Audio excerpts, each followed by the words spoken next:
say the suspects spotted the teenager standing on a street in Flushing, Queens. And the apparent motive for the attack wasn't to wear the stolen sneakers, but to sell them. CBS 2's Mark Liverman has more. Watch closely. It happened fast. A Queens teenager seen here on his phone. A white car slowly drove up next to him. They pull over, and that's when these three suspects make their move, tackling him down onto the sidewalk.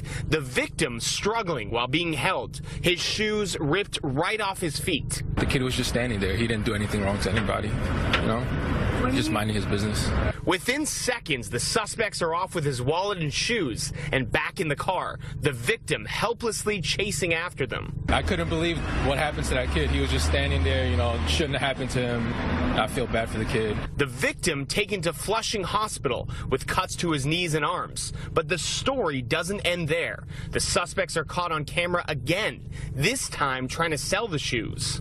Walking into Image Sneakers on Northern Boulevard in Flushing, Queens, David was at the register. He didn't want to give his last name. They weren't nervous. They weren't stuttering or anything like that. I just thought they belonged to one of the kids.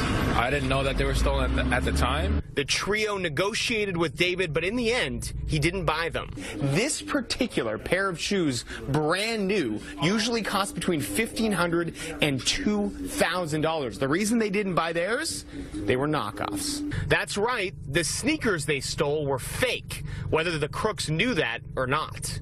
If the kids feel like that's their way of getting a quick buck, then, you know, it obviously happens. And it's something David says happens way too often, but not today, not at his store, not in the 4 years he's worked there. In Flushing, Queens, Mark Liverman, CBS 2 News. And police say the victim, that teenager, only had a debit card and $10 in his wallet.